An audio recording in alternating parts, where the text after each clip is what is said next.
the way I look at it کہ ہر مسلمان کے لیے بڑی گہری بات ہے،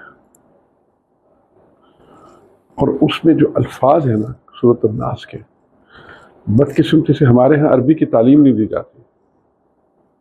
کہو، قل کا مطلب ہے کہو، اعوذ برب الناس، میں لوگوں کے رب کی پناہ چاہتا ہوں.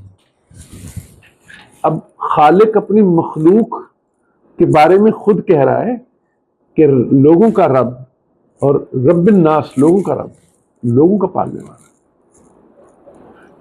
قل اعوذ برب الناس، مالک الناس، اور ملوکیت جو ہے ان لوگوں کی وہ بھی اس کے پاس ہے، مالک الناس.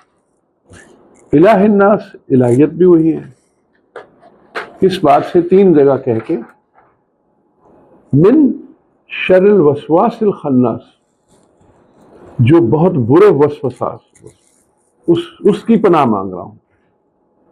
وسواس الخناس الذی یوسوس فی صدور الناس، جو لوگوں کے دلوں میں، سینوں میں، ایکچولی صدر سینے کو کہتے ہیں، ناٹ دل قلب ہے. من الجنۃ والناس. اکثر جو ہے اس آیت کو جو بزرگ ہیں، جو مفسرین ہیں، جو صاحب دین ہیں، مجتہدین ہیں، وہ کہتے ہیں اگر آپ کو ذرا بھی شک ہو آپ کے اوپر کوئی جادو وغیرہ کوئی کر رہا ہے یا کوئی وسوسے ڈال رہا ہے، آپ کے رشتوں کو خراب کر رہا ہے، تو یہ آیت آپ اکثر پڑھیں. اس میں اللہ کا وعدہ ہے کہ میری پناہ میں آ جاؤ. I will protect you from all the evil, thinking and conspiracies.